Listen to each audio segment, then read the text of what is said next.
بسم الله الرحمن الرحيم. السلام عليكم يا أولادي ويا أخواتي، السلام عليكم ورحمة الله وبركاته.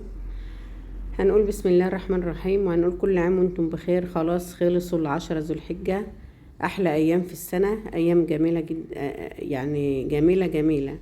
اللي يعرف معنى الأيام دي يا جماعة، أيام في منتهى الجمال، أيام فيها الدعوة مستجابة، أيام فيها حج، أيام فيها صوم، أيام عشرة فيهم وقفة عرفة.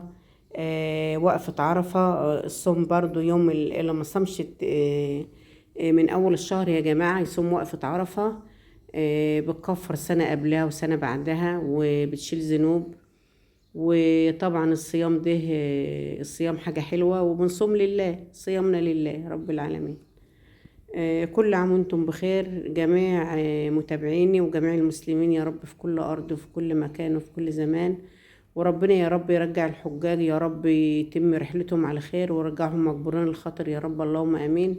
جميع الحجاج من جميع البلاد العربية والأجنبية، طبعا من كل البلاد بيروح حجاج، كل البلاد الأجنبية حتى فيها مسلمين وبروحوا يحجوا برضو.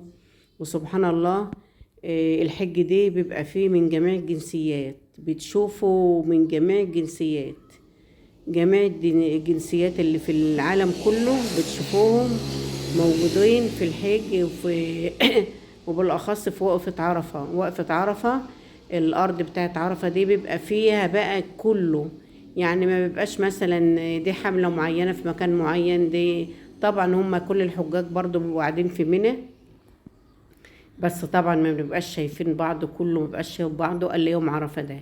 يوم عرفه كل الناس بتبقى شايفه بعضها بقى، كل الحجاج بيبقوا في مكان واحد، صعيد واحد، ارض واحده، في مكان واحد. فربنا يا رب يرجعهم، يا رب يتقبل منهم ويرجعهم مقبورين الخاطر يا رب، جميع الحجاج يا رب، اللهم امين. وكل عام وانتم بخير تاني، ويا رب اللي محجش ومشتاق ربنا ينولها له ويكتبها له يا رب، ربنا يكتبها له يا رب. اللي نفسه فيها ربنا يكتبها له، واللي موجود وراح الحج وربنا يكتبها له، ربنا يا رب تقبل منه ورجعه مقبور الخاطر لبلده يا رب والأهل، اللهم امين يا رب، اللهم امين. هنا بقى انا احترت كده، قلت اطبخ ايه النهارده، اعمل ايه النهارده. المهم كان عندي كبد كده بتاع دجاج بلدي، وكبد برضو بتاع دجاج ابيض. المهم الكبد طبعا ما ببقاش اعملها مع الاكل، يعني ما باجي اعمل دجاجة او حاجة ما بعملش الكبدة. احنا بنشتري الدجاج من يكون حد مربي في البيت ولا حاجة بنجيب منه. ما بنذبحهم بقى، يذبحوا لنا كده اللي هينضفوا، ونحط الكبد كده لحالها وبنعينها في الفريزر نعملها في اي وقت. المهم انا لقيت عندي كده كام كيس كبدة كده، فقلت ايه ده بتاع الفراخ البلدي اللي هي الفاتحة دي، والتانية بتاع الدجاج الابيض. المهم قلت ايه بقى، فكرت في ايه، قلت اعمل فكرة كده بتفكير ايه تاتا امال، يعني من تفكير والله. هو طاجن لسان العصفور بالكبد معروف.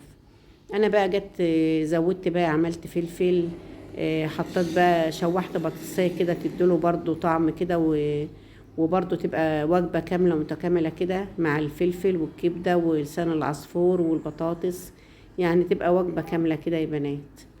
اعملوه بقى بنفس الوصفة كده، اعصروا بقى الليمون كده على الكبدة. وطبعا انا غسلة الكبدة، ما بتتغسلش كتير، بتحطوا عليها شوية دقيق كده ومعلقة خل، وتقوموا شايلينها على طول من المية، حاطينها في المصفى وتشطفوها وتسيبوها تصفى قوي قوي قوي من المية. اهم حاجة انا كنت حطاها في المصفى. هنا عصرت حبيتين ليمون، وحطيت القشر برضو شوية كده واشيله تاني قبل ما احط التوابل. وطبعا انا بنقعد نشوحها كده، بنسيبها كده تشوح كده يا بنات لغايه ما تاخد لون. طبعا احنا عارفين الكبده ما تاخدش سوا، بتستوي على طول.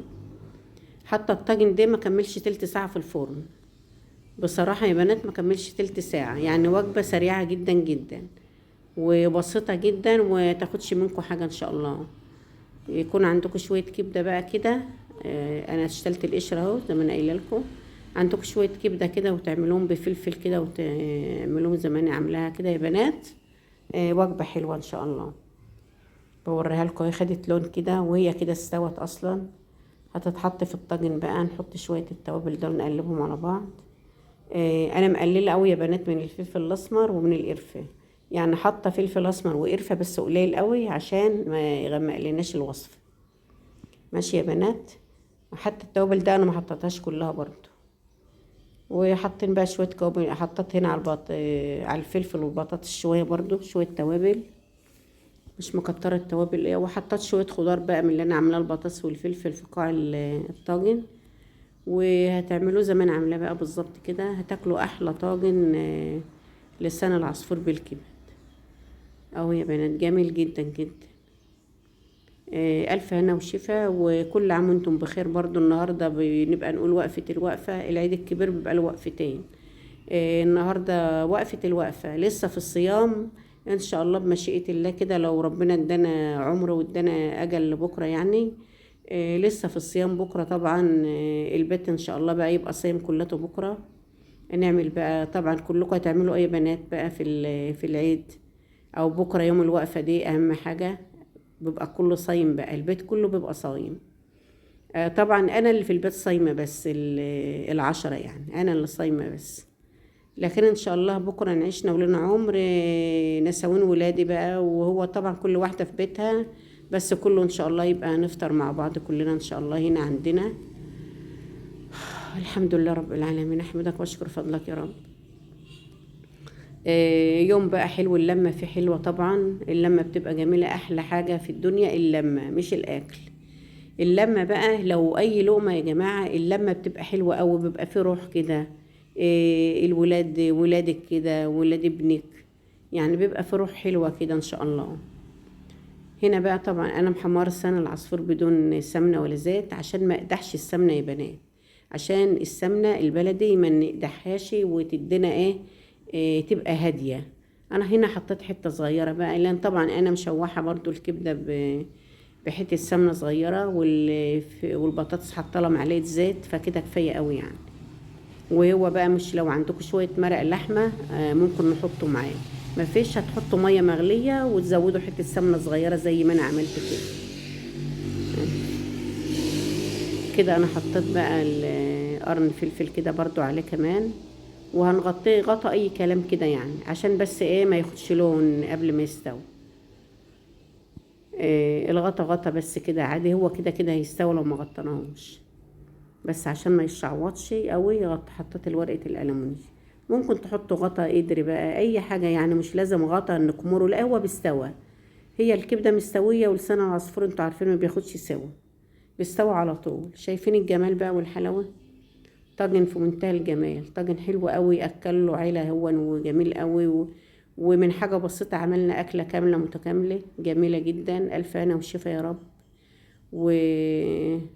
واقول لكم كل عام وانتم بخير، كل عام وانتم بخير بمناسبه العيد الاضحى والوقفه برضو، وقفه عرفه اليوم الجميل. اليوم ده عايزين ندعي فيه كتير قوي يا جماعه، نكتر بالصلاه على الرسول عليه الصلاه والسلام. وبحبكم في الله، والسلام عليكم.